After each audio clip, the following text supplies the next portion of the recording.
공인 자격이나 민간 자격에 대해서 좀 설명을 드렸는데요. 관련해서 여성들에게도 도움이 될 만한 자격증들이 있습니다.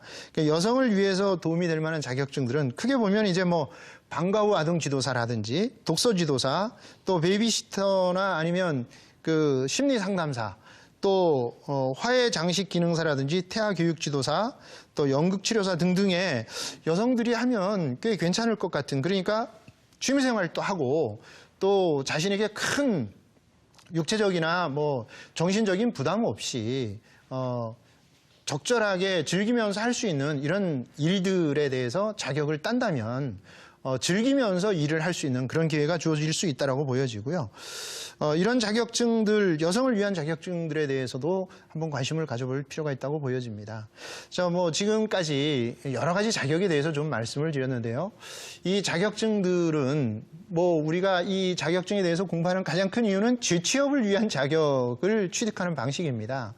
그렇다면 재취업을 위해서 자격증을 따는 데 있어서 우리가 꼭 알아야 될 몇 가지 사항들을 좀 정리를 해보자면, 첫째, 이 자격증만 따면 취업이 될 거다라고 하는 기대는 금물입니다. 자격증은 앞에서 얘기한 것처럼 면허가 있고 자격이 있다고 했는데요. 사실 면허를 따기는 그렇게 쉽지 않습니다. 물론 면허 중에도 운전면허 같은 면허도 있지만 우리가 여기서 말하는 면허는 의사 면허라든지 변호사 면허를 말하는 것인데, 그런 면허가 아닌 나머지 자격이라면 취업을 할 때 도움을 받을 수 있을 정도지 이것만 따면 무조건 취업이 된다라고 하는 자격증들은 거의 없습니다.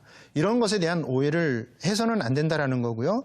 또 이 자격증이 효과를 발휘하려면 실제 그 자격증에 맞는 업무의 성숙도가 따라야만 자격이 효과를 가질 수가 있습니다. 그래서 쉽게 뭐 몇 시간만 들으면 자격을 준다든지 돈을 얼마만 투자하면 자격을 준다라고 하는 자격증들은 자격을 따봐야 결국 취업에는 큰 도움을 받을 수 없고, 서로 취업을 한다 할지라도 금방 실력이 들통나서 굉장히 어려움을 겪을 수 있다는 사실을 명심할 필요가 있습니다. 그리고 자격증이 있으면 뭐 당연히 유리할 수는 있지만 이 자격증에 만족하지 말고 그 자격증에 맞는 실력을 갖춰야 된다는 사실을 항상 명심해야 될 거고요. 그렇게 하기 위해서는 분야도 진짜 자기가 좋아하고 잘할 수 있는 분야의 자격을 따는 것이 훨씬 더 효과적일 거다라는 거고요. 그 다음에 이제 뭐 자격증에 대한 오해를 좀 정리를 해보면, 자격증에 따라서 취업 진로를 결정한다라고 하는 이런 사람들이 있습니다. 뭐 어떤 자격을 따고 거기에 대한 취업을 하겠다, 뭐 그럴 수도 있겠죠. 그러나 그보다는 해당 분야에 대한 정확한 정보를 가지고 이것이 내 적성에도 맞고 미래지향적이고 미래에도 이것이 오래 갈 수 있는지를 잘 보고 자격을 따야 된다라는 거고요. 또 뭐 앞에도 말씀을 드렸습니다만은 자격만 따면 내가 전문가가 될 거다라고 하는 생각도 옳지 않은 생각입니다. 제가 가지고 있는 CFP라고 하는 자격도 사실은 쉽지 않은 자격입니다. 그런데 대부분의 CFP 자격을 따는 사람들이 재무설계사들인데요.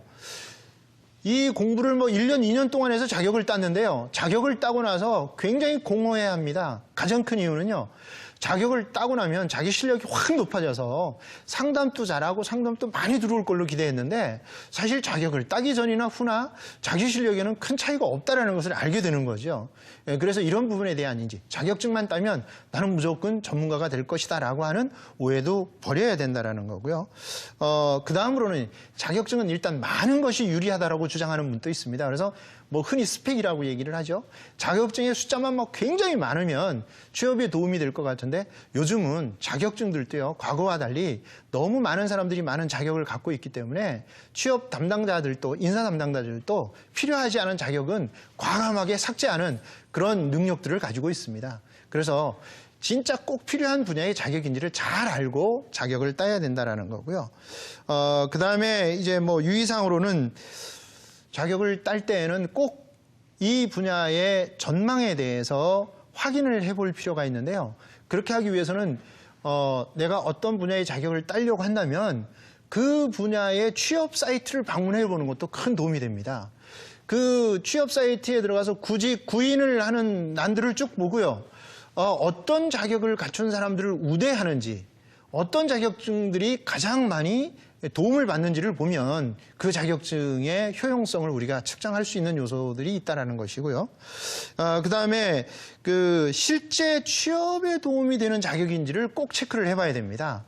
뭐 자격을 운영하는 기관의 얘기만 듣고요. 이 자격 따면 무조건 좋다고 해서 뭐 물불을 가리지 않고 뭐 시간과 돈을 들여서 자격을 땄는데 따놓고 보니까 전혀 뭐 무의미한 자격이다. 이런 자격증들이 너무 많습니다. 그래서 진짜 이 분야가 취업에 꼭 도움이 되는지를 살펴보고 자격을 따야 될 것이다라는 거고요. 자, 이번 시간에는 민간 자격증 그리고 이제 업종별로 필요한 자격증들에 대해서 알아봤는데요. 뭐 말씀드린 것처럼 자격증은 취업에 도움은 될 수 있지만 이 자격증만 있다고 취업이 100% 확정되는 것은 아니다라는 것과 꼭 필요한 자격증, 충분한 정보를 입수한 이후에 나에게 맞고 미래 전망이 밝은 자격을 따는 것이 취업에 유리할 것이다라는 것을 꼭 명심하고 자격에 임하는 것이 좋겠다라는 말씀을 드리겠습니다. 감사합니다.